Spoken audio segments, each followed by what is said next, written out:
우리 예레미야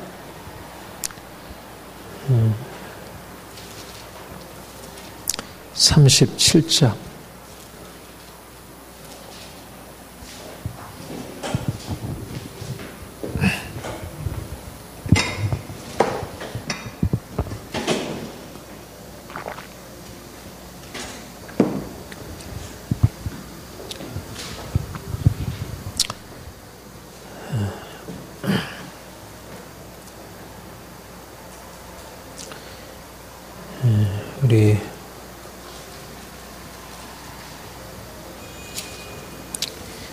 우리 1절, 2절 우리 한번 같이 읽겠습니다. 요시아의 아들 시드기야가 요야김의 아들 고니아의 뒤를 이어 왕이 되었으니 이는 바벨론의 느부갓네살 왕이 그를 유다의 왕으로 삼았습니다. 그와 그의 신하가 그의 땅 백성이 여호와께서 선지자 예레미야에게 하신 말씀을 듣지 아니하니라.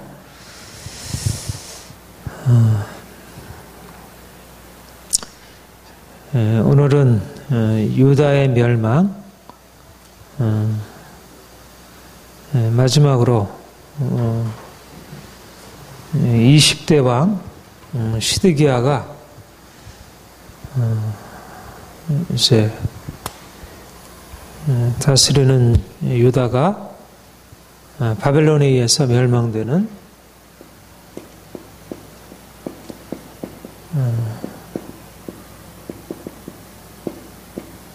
유다의 멸망.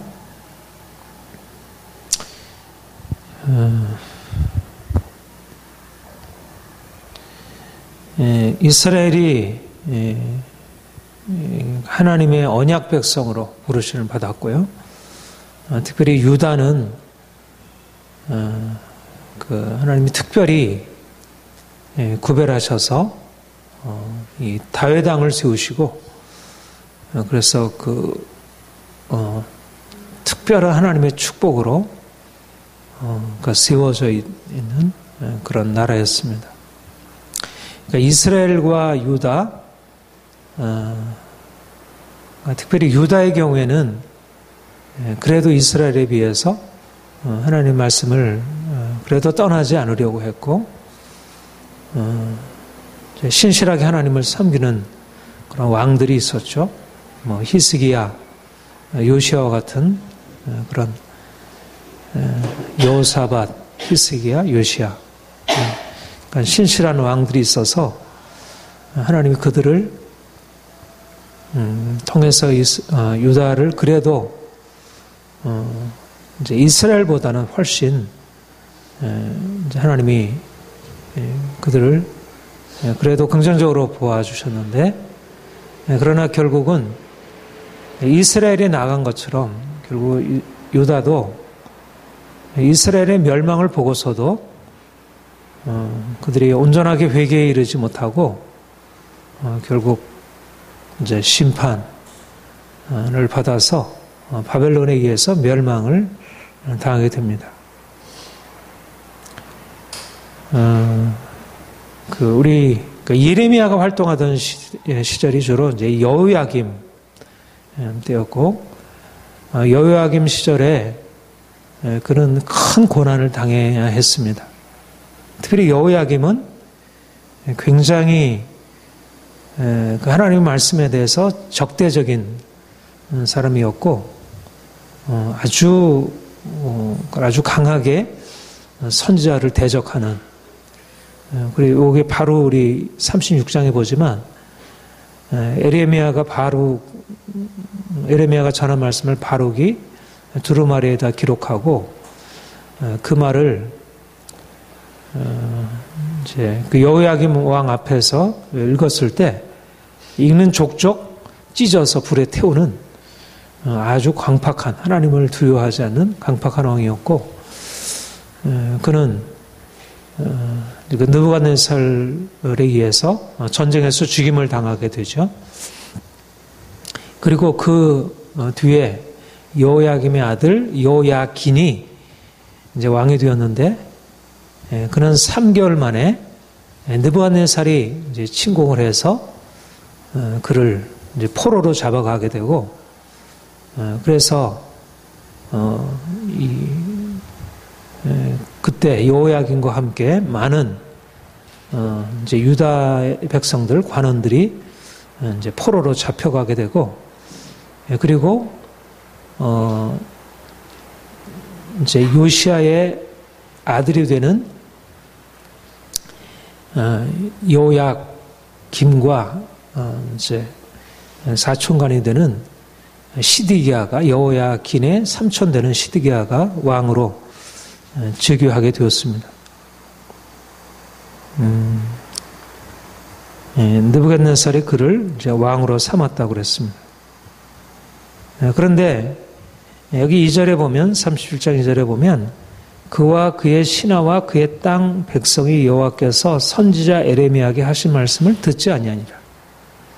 한마디로 시드기야 시대를 한마디로 말하자면, 하나님이 에레미야를 통해서 이제 바벨론을 통해서 이스라엘을 어떻게 행하실지, 유다에 대해서 어떻게 행하실지를 분명하게 말씀하셨지만, 여호야김 때도 그러했고 시드기야 때도 동일하게 왕과 또 고관들과 그의 백성이 예레미야를 통해서 주시는 하나님의 심판의 경고 말씀을, 그리고 또 하나님이 이제 바벨을 통해서 심판하실 것이고, 이것은 하나님의 뜻이기 때문에 바벨론에 대하여 저항하고 싸우는 것은 이것은 어리석은 것뿐이고, 만약 그렇게 됐다가는 오히려 더 큰 이제 패망에 이를 것이다. 그런 예레미야를 통해서 하나님이 주신 말씀을 들으려 하지 않은 것입니다.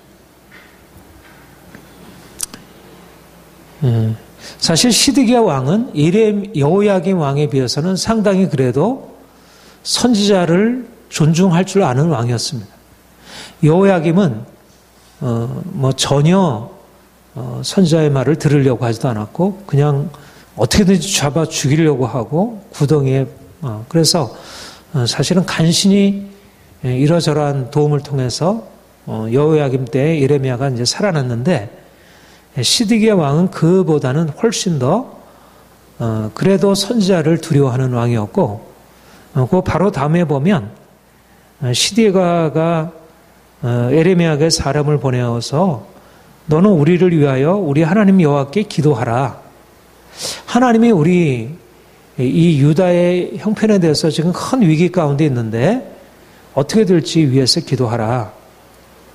그렇게 예레미야에게 요청할 만큼 그는 나름대로 하나님의 말씀을 듣기를 원했고, 그래서 예레미야가 하나님의 말씀을 받아서 이제 바벨론을 통한 이 예루살렘 멸망은 이미 정해진 것이기 때문에 바벨론에 저항하지 말고 거기에 항복하고, 그래서 그 심판을 면하라. 그런데 이렇게 이제 시드기야가 하나님의 말씀을 듣기를 원하고 받기를 원했지만, 그러나 그는 무엇보다도 당시에 그를 둘러싸고 있는 그런 고관들, 정치적인 세력 앞에서 극히 무력하고, 왕은 왕이었지만 최고 권력자잖아요. 지금의 대통령과 비할 바가 없는데 그는 최고 권력자이지만 당시에 자기를 지지해주고 자기를 뒷받침하고 있는 그런 관리들의, 그런 고관들의 그런 힘, 그들의 시선, 그들이 가지고 있는 그 힘 앞에서 그런 무력하게 이렇게 처신하는 것을 보게 됩니다. 그러니까 말하자면 고관들이 예레미야는 옥에 가둬야 합니다. 구덩이에, 그러니까 예레미야를 구덩이에 빠뜨리게 되고, 또 다시 이제 예레미야가 왕에게 요청하니까 그를 건져내주고, 그리고 또 구덩이에 갇혀 있는 예레미야에게 또 하나님께서 당신에게 너에게 뭐라고 말을 하냐? 그래서 그에게 하나님의 말씀을 또 묻는 것을 보게 됩니다. 그런데 결국은 이제 시드기야가 예레미야를 통해서 주신 하나님의 말씀을 받아들이기보다 당시의 신하들, 자기 밑에 있는 신하들, 애굽에 기울어져 있고 바벨론에 저항하는 그 신하들의 말을 두려워하고 하나님의 말씀을 듣지만 분명히 여러 번 걸쳐서 하나님이 바벨론을 통해서 어떻게 하시려고 하는 것에 듣고 그리고 어떻게 구체적으로 바벨론 왕에 대해서 처신해야 그나마 그 고통에서 좀 벗어날 수 있는지를 듣지만 그러나 그는 하나님의 말씀에 대해서 듣고 받아들이는 것보다 당시에 자기 밑에 있는 자기 신하들의 말을 더 두려워하고 만약 그들을 거스렸다가는 자기가 큰 공경을 당할 것이라 생각하고 그 에레미야를 구덩이에서 끌어낸 이후에 그와 얘기를 하고 나서 그에게 부탁하기를 만약 다른 고관들이 와서 너에게 묻기를 왕이 너에게 뭐라고 말했느냐? 그러면 일체 다른 얘기는 하지 않았다. 그렇게 말하라고. 말하자면 다른 이 신하들의 말을 너무나 두려워했던 그런 사람이었습니다. 그래서 결국은 그가 하나님의 말씀을 듣고 나서도 예레미야의 권고에 따라서 바벨론에 대해서 좀 이렇게 순복함으로 나아가기보다는 저항하다가 결국은 느부갓네살이 마지막 3차 침공을 하고 결국 예루살렘은 함락되어서 그 39장에 보면 유다의 시드기야 왕 제9년 10째 달에 바벨론의 느부갓네살 왕과 그 모든 군대가 와서 예루살렘을 에워싸고 치더니 시드기야의 제11년 넷째 달 9째 날에 성이 함락되니라.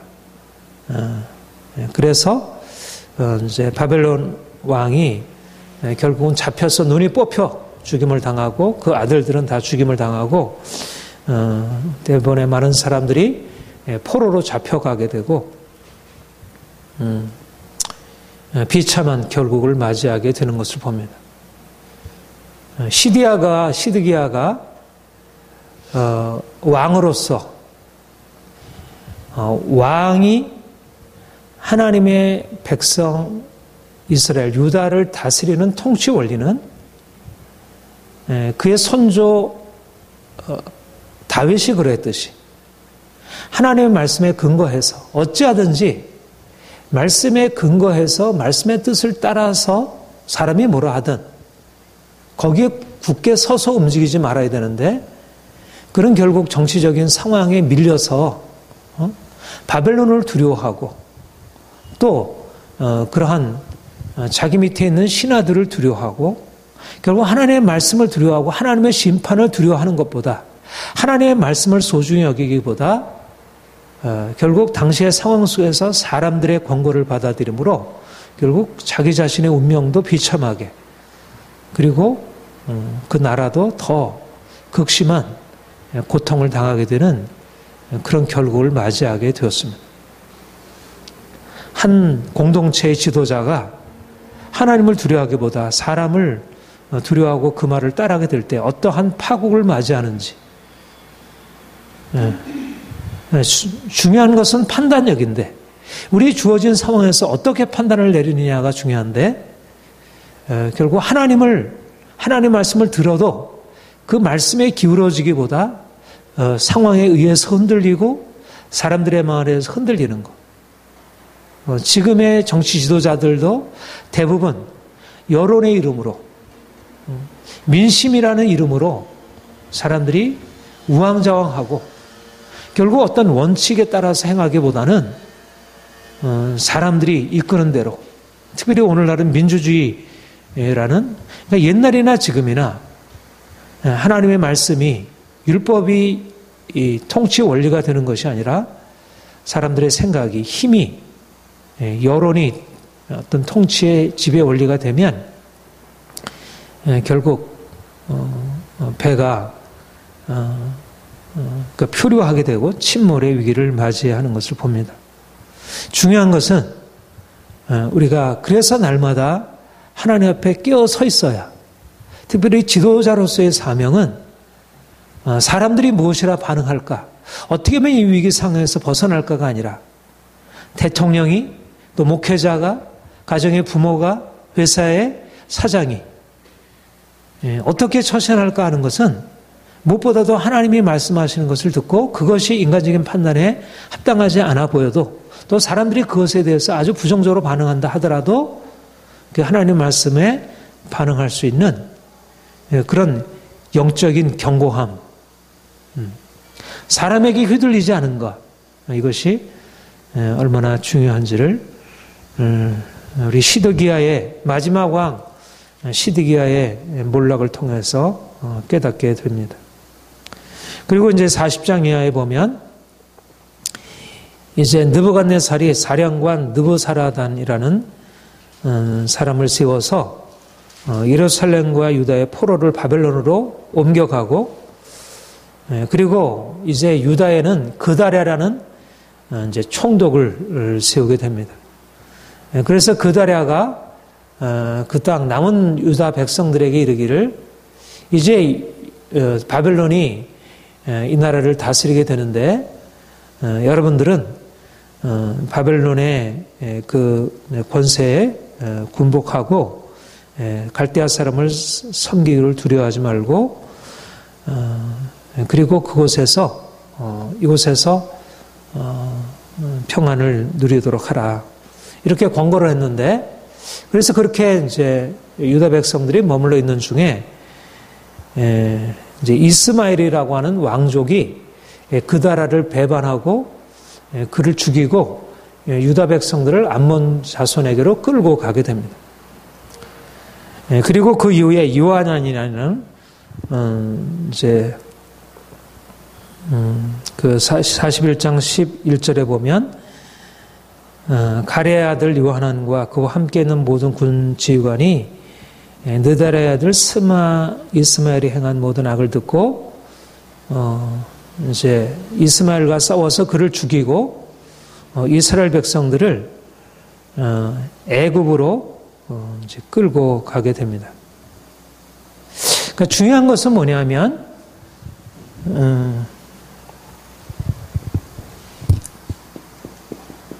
이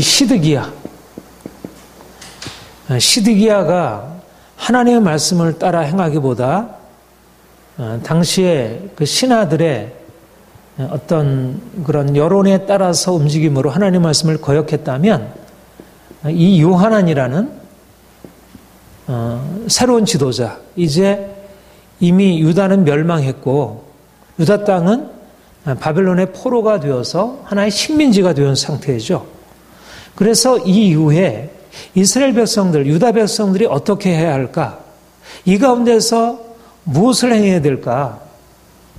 이것도 중요한 판단이에요. 그런데 이제 요하난이 이스마엘을 죽이고, 이제 그다레를 죽이고, 이제 리더로 세워졌던 이스마엘을 죽이고, 그가 이제 유다 백성의 리더가 되었는데, 그는 어디 편에 설 것인가? 하나님이 유다 백성들 가운데서 행하신 것을 보면 그들이 하나님께 불순종함으로 결국 바벨론에 의해서 멸망을 당하게 되었습니다. 그렇다면 그 근본 원인은 하나님께 대한 불순종이 원인이었고 또 하나님의 뜻은 바벨론을 섬기고 복종하는 것, 이게 하나님의 뜻이라고 하는 사실이 이게 한두 해 이렇게 전해진 말씀이 아니고 예레미야가 처음 선지자로 임명받은 이후에부터 거듭거듭 느부갓네살이 이스라엘 유다를 침공하고 난 이후에 거듭거듭 바로 이 느부갓네살을 내가 세웠고 내가 심판의 도구로 세웠고 나의 종이다. 그러니까 느부갓네살의 명령에 복종해서 그의 권세 아래 들어가는 것이 곧 나에게 복종하는 거다. 말하자면 로마서 13장의 말씀처럼 하나님이 세우신 권세라는 것입니다. 물론 이방 나라이긴 하지만 이것이 하나님의 뜻이었는데 그러니까 예레미야를 통해서 하나님이 아주 거듭거듭 명시적으로 그래서 많은 거짓 선지자들의 예언을 물리치고 그렇지 않다.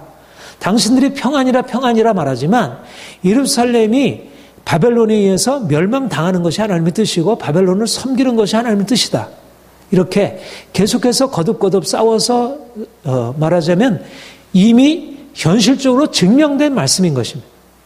그래서 예루살렘이 멸망했고 바벨론의 포로가 되었고 유다는 이제는 끝장나고 바벨론의 통치가 이루어진 그 시점인데, 그런데 요한안이 이제 시디아가 죽고 이스라엘이 유다가 멸망된 이후에 그가 다시 이제 포로 식민지 유다 땅의 최고의 리더로 올라서서 그가 내린 결정이 뭐냐면 애굽으로 가자. 우리가 애굽으로 돌아가야 거기서 살 길을 얻는다. 그렇게 결정을 내리고 이스마엘을 죽은 후에 그가 리더가 되어서 애굽으로 이끌어 가려고 했습니다. 그리고 나서 그가 사실은 가다가 예레미야가 이제 함께 하니까 예레미야에게 묻기를 당신이 하나님께 기도해서 하나님의 뜻을 좀 알아봐 주십시오. 그랬더니 예레미야가 하나님의 뜻은 바벨론에 항복하고 바벨론에 복종하는 것입니다. 그랬더니 그 말씀을 듣고 나서 그가 내린 반응이 뭐였냐면, 네가 받은 말씀은 틀린 말씀이다. 이미 그 마음 안에 애굽으로 가기로 결정한 것이 이미 마음에 결정되었고, 그 이후에 마치 시드기야가 예레미야에게 하나님의 뜻을 물었을지라도 그 마음 안에는 이미 하나님의 뜻을 순종하려는 마음보다도 사람들의 말을 들으려고 하는 것이 강하게 있었듯이 요한은 역시 애굽으로 가기로 결정한 이후에 마치 하나님으로부터 추위를 받으려고 했고, 그런데 예레미야가 바벨론을 섬기는 것이 하나님의 뜻이라고 하자 거기에 대해서 거역하고 예레미야로 그냥 애굽으로 그냥 내려가게 되죠. 이것이 바로, 그러니까 얼마나 참 사람들이 한번 영적으로 어두워지고 둔감해지면 얼마나 사람들의 하나님께로 돌이키기가 쉽지 않은지. 아무리 심판을 받아도 그들 안에는 이것이 하나님의 뜻이라고 하는 사실이 분명히 현실적으로 성취가 되어서 망해도, 그러나 또 다른 여지를 남겨두고 그래도 무언가 우리가 이렇게 노력하면 가능성이 있지 않겠는가, 그렇게 생각하고 자기 길로 가는 것을 봅니다. 그래서 44장 29절 30절 28절부터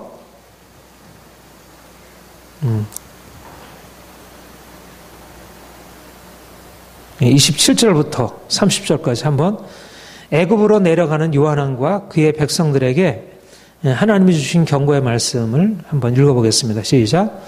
보라, 내가 깨어있어 그들에게 재난을 내리고 복을 내리지 아니하리니 애굽 땅에 있는 모든 사람이 칼과 기근에 망하여 멸절되리라. 그런즉 칼을 피한 소수의 사람이 애굽 땅에서 나와 유다 땅으로 돌아오리니 애굽 땅에 들어가서 거기에 머물러 사는 유다의 모든 남은 자가 내 말과 그들의 말 가운데서 누구의 말이 진리인 줄 알리라. 여호와의 말씀이라. 내가 이곳에서 너희를 벌할 표징이 이것이라. 내가 너에게 재난을 내리라 한 말이 반드시 이루어질 것을 그것으로 알게 하리라. 보라, 내가 유다의 시드기야 왕을 그의 원수 곧 그의 생명을 찾는 바벨론의 느부갓네살 왕의 손에 넘긴 것 같이 애굽의 바로 호브라의 왕을 그의 원수들 곧 그의 생명을 찾는 자들의 손에 넘겨주리라. 여호와께서 이와 같이 말씀하십니다. 그들이 의지하는 애굽을 하나님께서 어떻게 멸하시고 애굽으로 내려가는 그들이 어떻게 칼과 기근에 망하게 될 것인지, 내 말과 그들의 말 가운데 누구의 말이 진리인지 우리가 지난주에도 살펴보았지만 예레미야를 통해서 들려주는 하나님의 말씀과 거짓 선지자를 통해서 들려지는 이런 사람들의 말 사이에 누구의 말이 진리인지 하나님께서 실제적인 역사적인 과정을 통해서 증명하셨고요.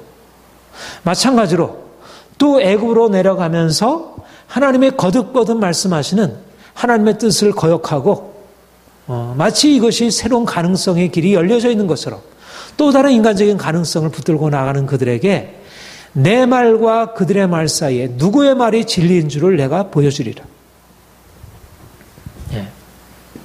이것이 얼마나 어리석은 결정인지. 우리가 중요한 것은 리더십에 있어서 가장 중요한 것은 판단력이라 할 것입니다. 솔로몬이 하나님 앞에 지혜를 구하기를 하나님 앞에 구할 때 하나님 나에게 백성을 다스리는 판단력을 내게 주옵소서 그렇게 구했었는데 무엇보다도 한 공동체가 하나님의 뜻 가운데서 바로 서느냐 서지 않느냐는 것은 리더가 어떻게 하나님의 뜻을 바르게 판단하고 그 뜻에 따라 서겠느냐고 하는 그런 의지에 달려있다 할 것입니다.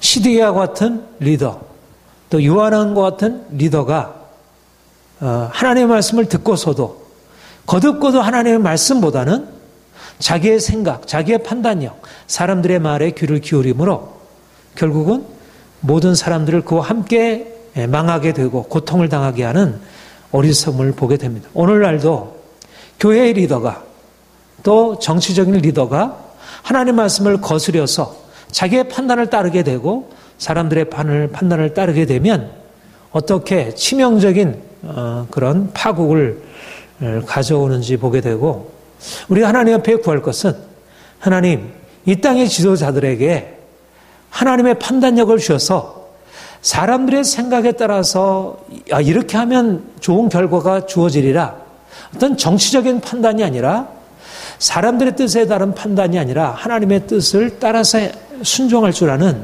인간적으로 보면 어리석게 보일지라도 바벨론에 순복하라고 하는 것이 굉장히 어리석은 선택 같아 보여도 이것이 가장 지혜로운 선택이라고 하는 것을 결국은 알게 되었듯이 오늘날도 마찬가지로 하나님의 뜻에 따라 순종하는 것이 가장 지혜로운 것임을 오늘날 지도자들이 알 수 있도록 이 땅이 그렇게 되어줄 수 있도록 지금도 굉장히 세월호 특별법 이 일로 인해서 굉장히 시국이 시끄럽고 어지러운데 얼마나 사람들의 생각이 어리석고 판단력이 온전하지 못하는지 중요한 것은 하나님의 원칙에 하나님의 뜻에 따라 행하려 하기보다도 사람들의 그런 욕심 사람들의 두려움에 의해서 움직여지는 것 이것이 잘못된 결과를 가져오는 것을 봅니다. 이제 그렇게 돼서 이제 유다가 바벨론에서 함락하고 멸망당하고 유다 백성들은 포로당하고 이제 식민지가 되어서 이제 유다 땅이 이제 부끄러움을 당하게 되었습니다. 에레미야 애가에 에레미야는 누구보다 눈물의 선지자 슬픔으로 예루살렘의 멸망, 유다의 멸망을 슬퍼하면서 애가를 지었습니다. 근데 이제 중요한 것은 뭐냐면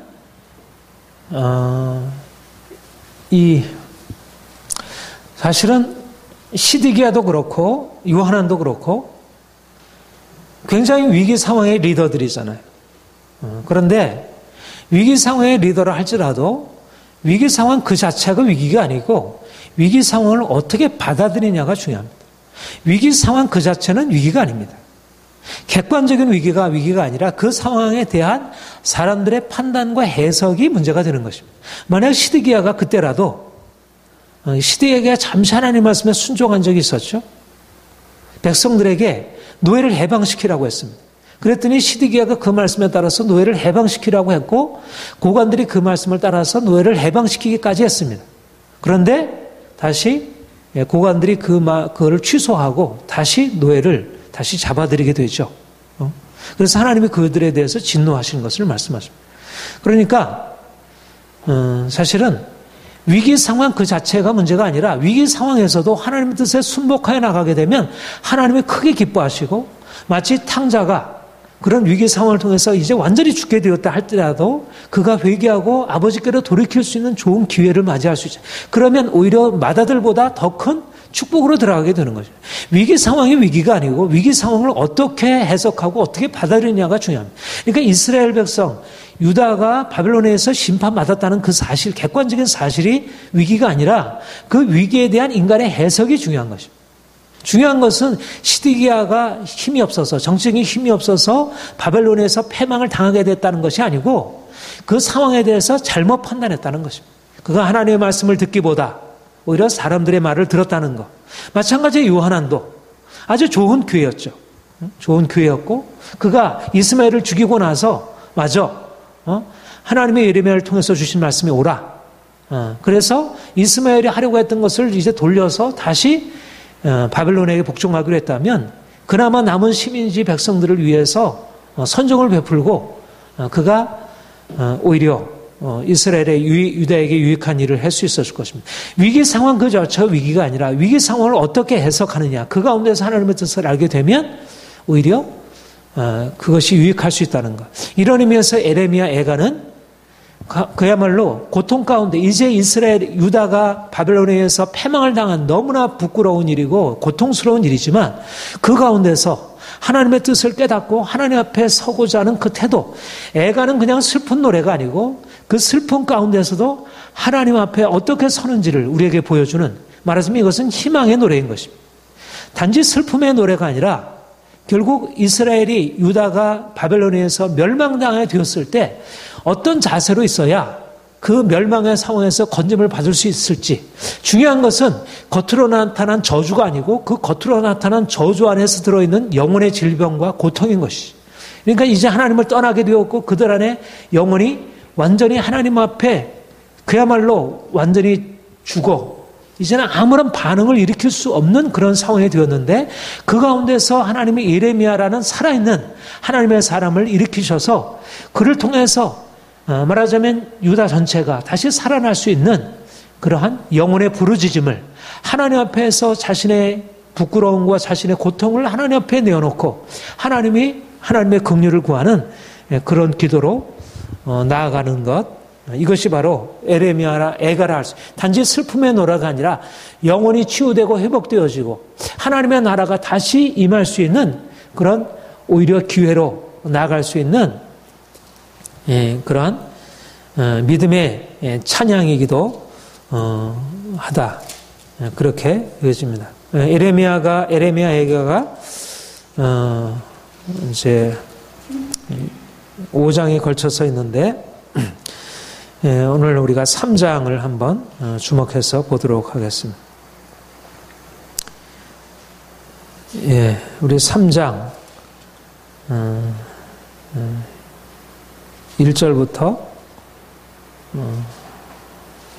18절까지 한번 읽겠습니다. 시작. 여호와의 분노의 매로 말미암아 고난당하는 자는 나로다. 나를 이끌어 어둠 안에서 걸어가게 하시고 비단에서 걸어가지 못하게 하셨으며 종일토록 손을 들어 자주자주 나를 치시는도다. 나의 살과 가죽을 쇠하게 하시며 나의 뼈들을 꺾으셨고 고통과 수고를 쌓아 나를 애우셨으며 나를 어둠 속에 살게 하시기를 죽은 지 오랜 자 같게 하셨도다. 나를 둘러싸서 나가지 못하게 하시고 내 사슬을 무겁게 하셨으며 내가 부르짖어 도움을 구하나 내 기도를 물리치시며 다듬은 돌을 쌓아 내 길을 막으사 내 길을 굽게 하셨도다. 그는 내게 대하여 엎드려 기다리는 곰과 은밀한 곳에 있는 사자 같으사 나의 길들로 치우치게 하시며 내 몸을 찢으시며 나를 적막하게 하셨도다. 활을 당겨 나의 화살의 관역으로 삼으시며 화살통의 화살들로 내 허리를 맞추셨도다. 나는 내 모든 백성에게 조롱거리 곧 종일토록 그들의 노랫거리가 되었도다. 나를 쓴 것들로 배불리시고 쑥으로 취하게 하셨으며 죄악들로 내 일을 꺾으셨고 죄로 나를 덮으셨도다. 주께서 내 심령이 평강에서 멀리 떠나게 하시니 내가 복을 내어버렸으며 스스로 이르기를 나의 힘과 여호와께 대한 내 소망이 끊어졌다 하였도다. 이게 바로 예레미야 자신의 슬픔과 고통과 탄식의 노래이면서 동시에 유다 백성들을 대변하는 중보의 탄식과 고통. 그런데 여기에 보면 이 고통이 어디로부터 비롯된 것이라 말씀하고 있습니까? 하나님이 이 고통을 가져다 주셨다는 것입니다. 하나님이 진노하시고 하나님이 직접 화살로 쏘시고 곰같이 사자같이 부르짖고 그들을 찢으셨고 하나님이 막으시고 하나님이 그들에게 그들을 백성의 조롱거리, 노랫거리가 되게 하셨다. 하나님이 하셨다. 하나님이 주체가 돼. 이해할 수 없는 해석입니다. 사실 우리 지난번에 문창공 총리 후보의 일제강점을 통한 이 나라의 고통, 우리 민족의 순환이 하나님의 뜻이었다. 하나님이 하신 일이다. 그 일로 인해서 온 나라가 마치 벌떼같이 일어나가지고 문창국 총리와 같은 이 식민주의자가 어떻게 총리가 될 수 있느냐 이렇게 들고 일어났는데 사실상 예레미야가 가지고 있는 관점이 바벨론이 한 일이 아니고 바벨론이 우리를 이렇게 고통스럽게 한 일이 아니고 바벨론에 의해서 우리가 찢김을 당한 고통을 당한 게 아니라 하나님이 사자같이 곰같이 일어나서 하나님이 우리를 향하여 화살같이 관역으로 삼으시고 우리를 이렇게 고통스럽게 하셨다. 예.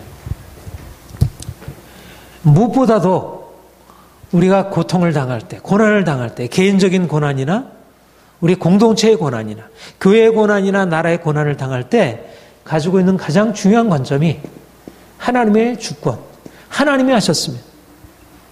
하나님이 우리에게 복을 주셨고 하나님이 우리에게 이렇게 낫게 하셨고 하나님이 우리에게 이렇게 축복하셨고 이 모든 것이 하나님의 은혜입니다. 우리가 모든 좋은 일을 만날 때 하나님이 하셨음을 우리가 찬양하고 감사하지만 말하자면 홍해를 가르시고 이스라엘 백성들을 애굽의 압제에서 건져내신 분이 하나님이십니다. 당신이 나에게 베푸신 은혜입니다. 이렇게 고백하는 것이 우리가 하나님의 주권을 인정하는 일이지만 그러나 우리에게 좋은 일이 당했었을 때만 아니라 우리에게 고통스러운 일이 주어질 때 6.25 같은 일이 주어질 때 우리에게 그런 일제강점과 같은 도무지 우리로서는 받아들일 수 없는 그런 악한 자들의 만행을 우리가 만나게 되었을 때 우리가 고백하게 되는 것은 하나님이 우리를 향하여 이 일을 행하셨다고 하나님이 우리를 치시기도 하시고 하나님이 우리를 싸매시기도 하시고 하나님이 우리를 고통으로 인도하시고 고통에서 건지기도 하시고 하나님이 우리의 삶의 모든 것에 주관자가 되셔서 그가 주권자로 행하신다는 것. 어느 하나도 그가 우리를 위하여 빛도 창조하시고 어둠도 창조하시고 환난도 우리를 향하여 우리를 위해서 만드시고 우리를 위하여 평안도 만드시고 하나님이 행하신다는 것. 이것이 바로 창세기로부터 요한계시록이기까지 일관된 하나님에 대한 고백입니다. 우리가 하나님을 고백하는 것은 좋으신 하나님, 우리를 위해서 선을 베푸신 하나님을 고백하는 것만이 아니라 그가 우리를 위해서 어떻게 심판을 행하시는 두려우신 하나님이신지. 그런데 바로 이러한 우리의 삶에 있는 모든 구원과 심판을 하나님께 돌려드리는 이게 바로 우리의 삶에 있어서 이게 바로 믿음. 우리가 믿음으로 오히려 그 상황을 해결하는 열쇠인 것입니다. 하나님이 그 배후에 일하시는데 하나님은 보지 못하고 하나님의 쓰시는 몽둥이와 보고 몽둥이에 대항해서 싸우려고 되면 내가 몽둥이는 잠시 막을지 모르지만 그 몽둥이를 잡고 계시는 그 하나님을 우리가 막을 수 없기 때문에 결국은 그 몽둥이에 의해서 심판을 피할 수 없는 것입니다. 이것이 시드기야의 어리석음이었고 이것이 요하난의 어리석음이었습니다. 하나님이 느부갓네살을 사용하시고 그가 그의 진노로서 유다를 멸하신다는 사실을 이해하지 못하고 느부갓네살에 대항해서 싸우려고 했지만 그러나 그것을 통해서 그들이 건짐을 받지 못했다는 것. 그런데 오히려 하나님 앞에 하나님이 그 일을 주관하신다는 사실을 그러니까 이제 이 문제 해결은 어디에 있는 것입니까? 하나님이 우리를 건지시는 분이시고 하나님이 우리를 심판하시는 분이시라고 하면 문제 해결은 하나님께 달려있는 것이지. 하나님이 왜 우리를 심판하셨을까? 왜 하나님이 우리에게 이런 고통을 주셨을까? 하나님이 우리를 사랑하셔서 우리를 택하여 부르시고 우리를 애굽에서 건져내셔서 우리를 위대한 하나님의 이 소명받은 백성으로 삼으셨는데 왜 하나님이 우리에게 이런 심판을 주셨을까? 결국 하나님의 주권을 인정하게 될 때 오히려 그 위기 가운데서 건질 수 있는 길들이 보여지게 되고, 그래서 그들이 진정한 의미에서 구원을 얻을 수 있게 되는 것입니다. 거기 보면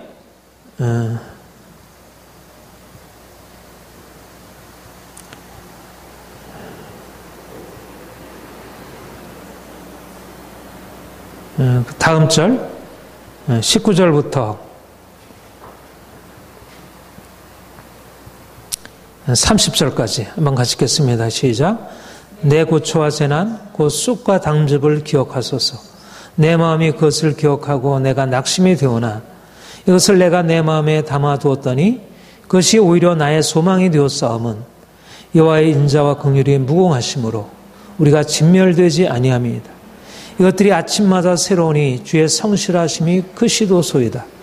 내 심령에 이르기를 여호와는 나의 기업이시니 그러므로 내가 그를 바라리라 하도다.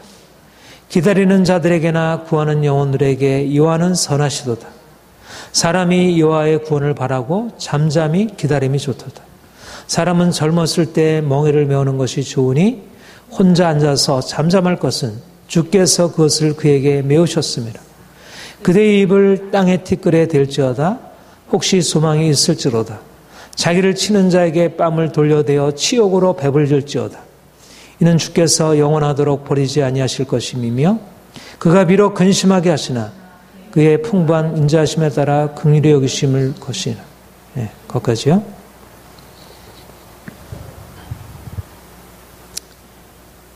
고초화된 한 쑥과 담즙, 이것이 현재적인 형편인데 오히려 그 가운데서 그가 소망을 갖게 되었다고 얘기합니다.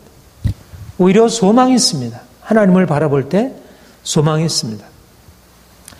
하나님이 우리를 위하여 구원을 베푸실 것입니다. 하나님이 우리를 심판하신 분이시라면 하나님이 우리를 위하여 구원을 베푸실 것입니다. 이 구원의 소망, 구원자 하나님, 심판자 하나님을 믿는다는 것은 곧 구원자 하나님을 믿는 것입니다. 우리가 심판자 하나님을 믿어야 구원자 하나님을 우리가 붙들 수 있게 됩니다. 그런데 사람들이 심판자 하나님을 붙들지 못하게 되면 구원의 하나님도 붙들지 못하게 되고 결국 사람의 나를 대적하는 몽둥이와 싸우다가 같이 몽둥이에 맞아 죽임을 당하게 됩니다. 심판자 하나님을 붙들어야 그 심판자 하나님이 우리를 건지실 그 구원을 바라보게 되고 그 하나님께 호소하기를 하나님 나를 여기서 건져 주옵소서. 그리고 중요한 것은 구원의 소망을 가지고 있을 때 행하게 되는 게 뭐냐면 잠잠히 멍에를 매는 것입니다. 하나님이 주신 멍에를 매는 것입니다. 내가 지금 나를 괴롭히고 있는 그 나의 대적과 싸워서 내가 승리를 쟁취하고 해방을 경험하는 것이 아니라 잠잠히 하나님이 주신 멍에를 매는 것입니다. 그리고 자기를 치는 자에게 뺨을 돌려 치욕으로 배불릴지어다. 멍에를 메고 치욕을 받아들이는 것입니다. 부끄러움을 당하는 것입니다. 말하자면 구원의 소망을 가지고 있을 때 오히려 하나님이 주신 그 심판의 과정에 나를 내어주고 내가 그 가운데서 벗어나지 않으려고 하는 것입니다. 말하자면 바벨론에 머물러 있으면서 바벨론의 평안을 구하고 그곳에서 종으로 그들이 포로된 상태에서 그대로 머물러 하나님을 바라보는 것입니다.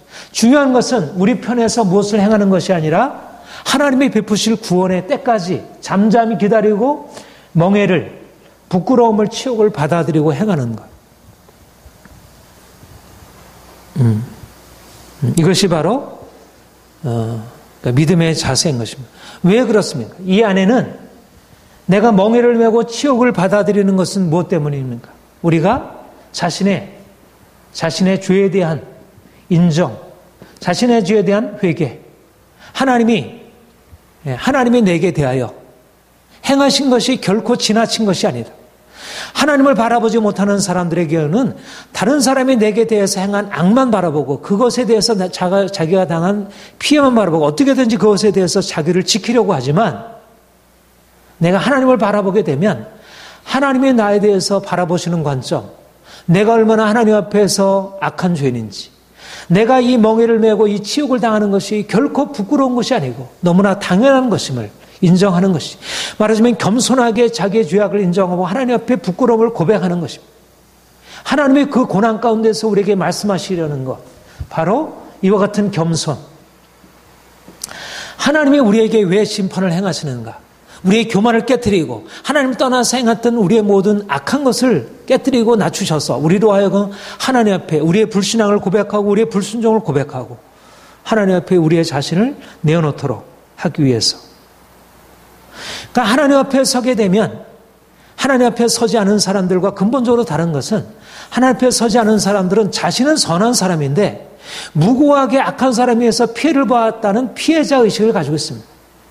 지금 다 가지고 있는 게 그거죠. 지금 세월호 참사에서 당한 사람들이 자신들은 아무런 잘못 없는데 무고하게 당한 피해자라는 의식을 가지고, 물론 피해자인 것이 맞습니다. 그러나 하나님 앞에서 그들이 그런 방식으로 해서 자기의 권리를 이렇게 찾으려고 하는 것은, 그것은 그렇게 지혜롭지 못한 방식입니다.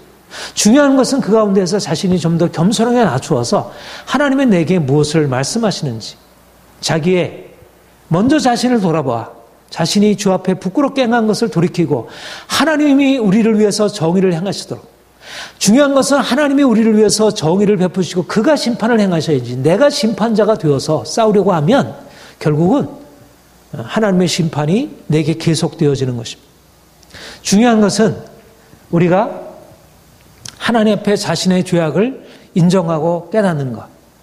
중요한 것은 이러한 자세가 하나님의 정의, 내 죄악을 인정하고 하나님의 심판을 인정하는 것이 바로 하나님의 정의를 붙드는 태도입니다. 오늘날 많은 사람들이 가지고 있는 하나님의 정의에 대한 태도는, 내가 의로운 사람인데 악인이 나에게 이렇게 고통을 주어서 내가 불의하게 고통을 당했다. 이제 하나님의 정의로 나를 판단하셔서 나를 건져주고 악한 사람들을 벌하는 것, 이런 방식으로 생각하지만, 그러나 우리가 믿음으로 하나님 편에 서서 하나님의 정의를 바라보는 관점은, 하나님이 저 가해자의 정의로 심판하시는 그 분위기에 앞서서 먼저 피해자인 내게 나를 진노하시고 나를 깨뜨리셔서 먼저 하나님 앞에서 나를 낮추시고 하나님을 바라보고 내가 겸손히 그 앞에 서게 하신다는 것. 이것이 바로 세상이 이해할 수 없는 하나님의 정의의 방식입니다. 많은 사람들이 하나님의 정의를 생각하면 나를 위하여 변호하시고 저 악한 가해자를 심판하시는 것이라 생각하지만, 성경이 우리에게 말씀하시는 하나님의 정의의 방식은 먼저 피해자가 하나님 앞에 자신의 부끄러움을 내어놓고 자신의 죄를 돌이키고, 그래서 하나님의 긍휼을 경험하고, 그리고 나서 하나님이 나를 위하여 긍휼을 베푸시고 악한 자를 심판하시는 것. 하나님 분명히 악한 자를 심판하시지. 예? 그 바벨론을 심판하신 하나님이신 것은 분명하지. 그러나 그에 앞서서 피해자인 내가 그냥 피해자가 아닌 것입니다. 그냥 무고한 피해자가 아니라 내 안에 죄가 있고 하나님이 다루셔야 할 악이 있다는 것. 그래서 내가 마땅히 멍에를 짚은 것이 마땅하고 치욕을 당하는 것이 마땅하다는 것입니다. 이것이 바로 우리가 하나님 앞에 선 믿음의 자세인 것을 봅니다. 여기에 보면 33절부터 39절 같이 읽어보겠습니다. 시작. 세상에 있는 모든 갇힌 자들을 발로 밟는 것과 35절 지존자의 얼굴 앞에서 사람의 재판을 굳게 하는 것과 사람의 송사를 억울하게 하는 것은 다 주께서 기쁘게 보시는 것이 아니로다. 주의 명령이 아니면 누가 이것을 능히 말하여 이룰 수 있으랴. 화복이 지존자의 입으로부터 나오지 아니하니라. 살아있는 사람은 자기의 죄들 때문에 벌을 받나니 어찌 원망하랴. 예.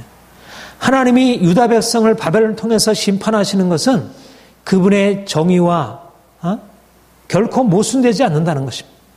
하나님은 사람의 송사를 억울하게 하는 것을 기뻐 보시지 아니하시고, 하나님은 반드시 정의를 시행하는 분이라는 것입니다. 화복이 지존자의 입으로부터 나오고 살아있는 사람은 자기의 죄 때문에 벌을 받나니.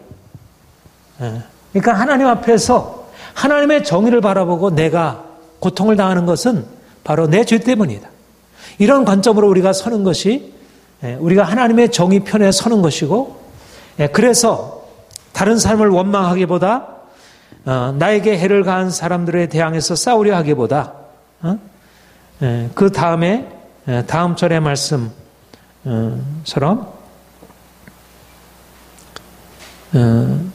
40절, 41절 같이 읽겠습니다. 시작. 우리가 스스로 우리의 행위들을 조사하고 여호와께로 돌아가자. 우리의 마음과 손을 아울러 하나님에 계신 하나님께 들자. 우리의 범죄함과 우리의 반역함을 주께서 사하시고 진노로 자신을 가리우시고 우리를 추격하시며 죽이시고 긍휼을 베풀지 아니하셨나이다. 그러므로 중요한 것은 하나님 앞에 자신의 죄악을 깨닫고 주 앞에 자신의 행위를 조사하고 하나님께 돌아가자. 마음과 손을 하나님 앞에 아울러 들고 우리의 범죄함과 우리의 반역함을 주 앞에 고백하는 것입니다. 이것이 바로 우리가 하나님의 심판으로부터 벗어날 수 있는 유일한 길입니다. 하나님이 우리를 살리실 수 있는 것은 하나님의 정의 앞에서 우리가 살릴 수 있는 것은 회개하고 돌이키는 것. 하나님의 거룩하심, 그분의 의 앞에 서는 것. 이게 하나님이 우리를 심판하셔서 우리를 지금 상황이 하나님께로부터 온 것임을 안다면 단지 사람이 내게 행한 일이 아니라 하나님이 나를 위하여 행하신 일을 안다면 내가 잠잠히 나의 치욕을 지고 그리고 내가 주님 앞에서 사람과 싸우는 것이 아니라 내 멍에를 벗어버리려고 애쓰는 것이 아니라 하나님 앞에서 나의 문제, 하나님 앞에서의 나의 책무, 나의 빚을 청산하고 하나님이 나를 위하여 긍휼을 베푸시도록 하나님 앞에 돌아가는 것입니다. 내가 사람들과 대항해서 싸우는 것이 아니라 하나님이 나를 위해서 진노를 멈추시도록 이것이 바로 하나님의 지혜의 방식입니다.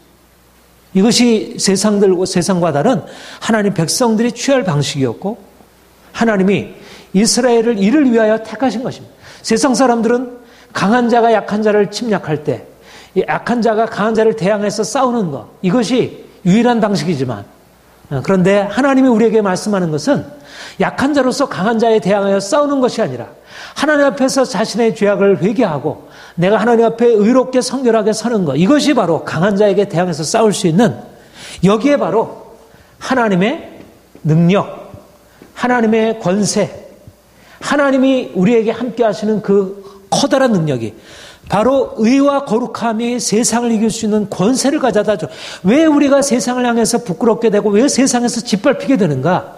우리 안에 하나님의 의가 사라졌고 하나님이 우리와 함께 하실 수 있는 그 근거가 사라졌기 때문에 우리의 의는 하나님의 의지, 우리가 가지고 있는 세상을 향한 힘은 하나님의 의가 우리에게 주어져 있어야지. 하나님이 우리를 위해서 대적하시는데 그런데 어떻게 우리가 대항해서 싸울 수 있겠습니까?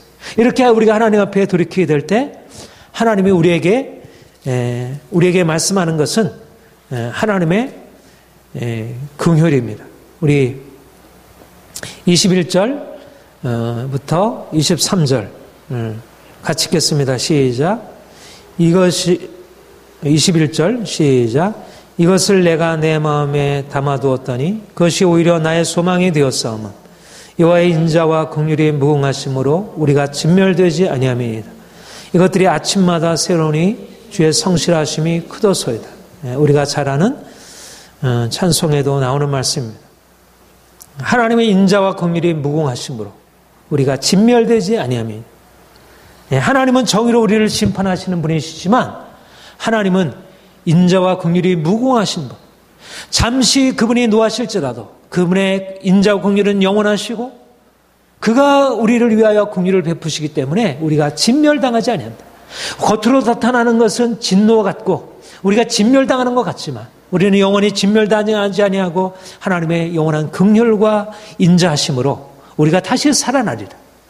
이것이 바로 하나님의 구원을 바라보는 자, 하나님의 심판을 인정하는 자가 하나님의 긍휼을 바라볼 수 있게 되고 그에게 일어나는 소망입니다. 하나님이 우리를 긍휼히 여기시기 때문에 우리에게는 세상의 어떤 세력이 우리를 침입해서 우리를 넘어뜨리려 한다 할지라도 우리가 그로 인해서 멸망당하지 아니하리라. 이것이 바로 소망의 궁극적인 근거이고 우리의 소망의 근거는 하나님이 우리를 위하여 우리의 구원자가 되신다. 그가 우리를 다시 살리신다. 그가 우리를 긍휼히 여기신다. 그가 그리스도 안에서 우리를 살리셔서 우리가 진노의 자녀였더니 하나님이 우리를 사랑하신 그 큰 사랑을 인하여 우리를 다시 살리셨고 이제 우리를 하늘에 앉히셨다 말씀하셨습니다. 하나님의 긍휼, 하나님의 정의, 하나님의 긍휼, 하나님의 사랑, 하나님의 긍휼이 말하자면 하나님의 정의를 인정하는 자, 하나님의 정의를 인정하고 자신의 죄악을 돌이키는 자, 회개하고 하나님의 의 앞에 서는 자가 경험하게 되는 것은 하나님의 사랑과 긍휼입니다. 하나님의 정의를 인정하지 않으면 하나님의 사랑과 긍휼도 없습니다. 자기를 의롭다고 인정하면서 하나님 앞에 자기의 마땅한 권리를 주장하는 사람에게는 하나님의 긍휼이라고 하는 것은 주어지지 않습니다. 그런데 자신이 죄인됨을 깨닫고 하나님 앞에 나아가 자신의 죄를 고백하고 나아가는 자는 다윗과 같이 자신의 죄를 고백하는 자에게는 하나님의 죄를 인정치 아니하시고 그를 죄 없다 항하시고 그로 말미암아 하나님의 영원한 의를 입히시고 그래서 하나님의 영원한 구원으로 인도하시고 이것이 바로 하나님의 우리에게 주어진 구원의 약속입니다. 그래서 32절 33절 우리 같이 읽겠습니다. 시작. 그가 비록 근심하게 하시나 그의 풍부한 인자하심에 따라 긍휼히 여기실 것이며 주께서 인생으로 고생하게 하시며 근심하게 하심은 본심이 아니로다. 이게 중요한 성경의 원리인데 하나님의 주권이 우리에게 나타나는 방식입니다. 우리가 붙들어야 할 아주 중요한 원리, 십자가 부활의 원리. 하나님이 우리를 먼저 근심하게 하시나 우리를 어디로 인도하십니까? 하나님이 우리를 긍휼히 여기시는 것입니다.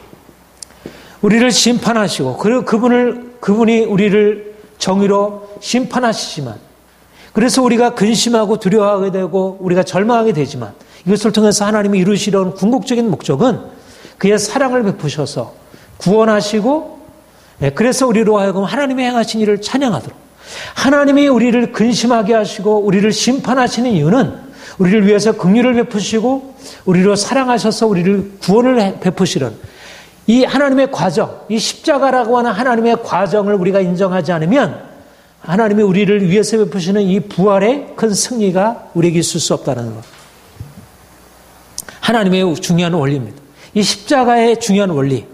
하나님이 우리를 십자가로 인도하신 이유는 우리를 부활의 영광으로 인도하시기 위함이고 하나님이 우리를 근심하게 하시는 이유는 우리로 하여금 진정한 평안으로 풍부한 인자하심에 따라 긍휼히 여기시기 위함이에요.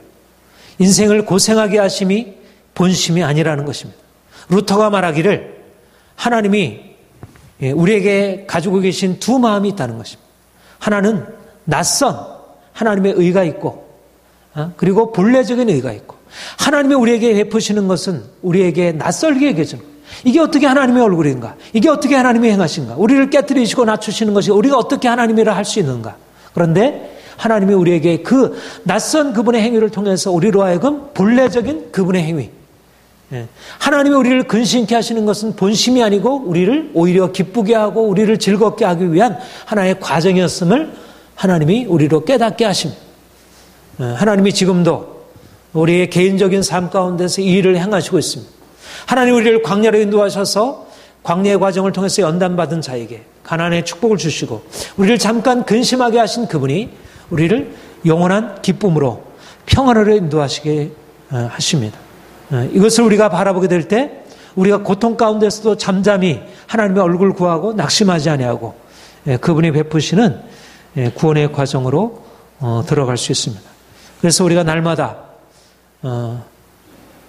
에레미야 애가에서처럼 말하자면 이 에레미야 애가는 슬픔의 노래이지만 슬픔의 단지 슬픔의 노래가 아니라 하나님이 우리와 함께 하신다.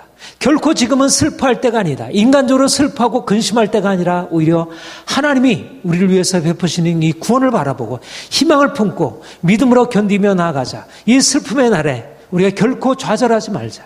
하나님이 우리를 위해서 행하시리라 하는 희망의 노래이기도 한 것입니다. 우리 안에 있는 슬픔 안에 희망이 동시에 있는 것입니다. 왜냐하면 우리의 근심 안에는 하나님이 우리를 위한 긍휼이 내포되어 있기 때문에 이것이 바로 하나님의 십자가의 은혜가 우리에게 주어진 것입니다.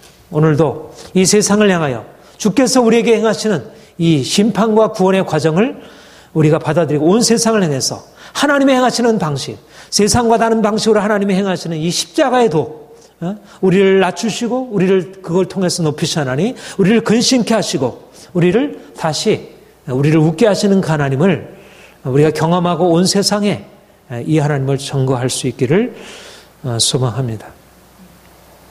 우리 함께 기도하겠습니다. 하나님 아버지, 하나님이 우리를 위하여 무엇을 행하시는지를 우리가 온전히 깨닫기를 원합니다. 이스라엘 백성들이 하나님께 범죄함으로 아수르에게 멸망당하고 고통과 수치를 당하게 되고 이런 이스라엘의 멸망을 바라보고서도 회개치 아니하는 유다가 바벨론에 의해서 또 심판을 받아 멸망당하게 되고 부끄러움을 당하게 되고 절망과 탄식에 이르게 되었지만 하나님이 그 가운데서 거듭거듭 하나님이 어떤 분이신지를 말씀하시고 나타내심을 우리가 듣습니다. 하나님의 말씀이 아니라면 현실은 절망과 같고 모든 것이 다 끝난 것 같아 보일지라도 오히려 절망 한가운데서 하나님이 어떠한 분이신지 오히려 그 절망 한가운데서 하나님의 크고 놀라운 약속을 우리가 듣게 됩니다. 이스라엘 백성들이 심판을 받지 않았다면 유다가 멸망을 당하지 않았다면 그리스도께서 우리에게 가져주실 그 영원한 나라와 그리스도의 그 놀라운 구원을 우리가 들을 수 없었을 것이며 오히려 그 이스라엘의 심판을 통하여 하나님께서 새 언약을 말씀하시고 하나님의 심판을 통하여 어떻게 큰 구원을 예비해 놓으시는지를 깨닫게 됩니다. 하나님, 우리로 하여금 하나님이 우리를 위해서 행하시는 이 과정들을 깨닫길 원합니다. 인간의 생각에 따라서 우리의 삶에 즉흥적으로 반응하지 않게 하시고 우리의 삶의 모든 과정에 일하시 하나님, 우리를 낮추시는 걸 통하여 우리를 더 높이시 하나님, 우리를 고통 가운데 인도하심으로 우리를 영광으로 인도하시 하나님을 우리가 더욱더 경험하길 원합니다. 에레미야에서 에레미야가 고백한 것처럼 하나님의 인자하심과 공의를 무궁하심으로 우리가 이제 영원히 진멸하지 아니할 것입니다. 하나님의 본심은 고생이 아니고 하나님은 우리를 평강으로 이끄시는 하나님이십니다. 우리가 날마다 하나님을 찬양하며 우리의 삶의 매일매일 순간마다 하나님이 우리를 위해서 놀라운 일을 행하신 것을 찬양하고 온 열방 가운데 하나님의 능력을 나타내는 자들 되게 하옵소서.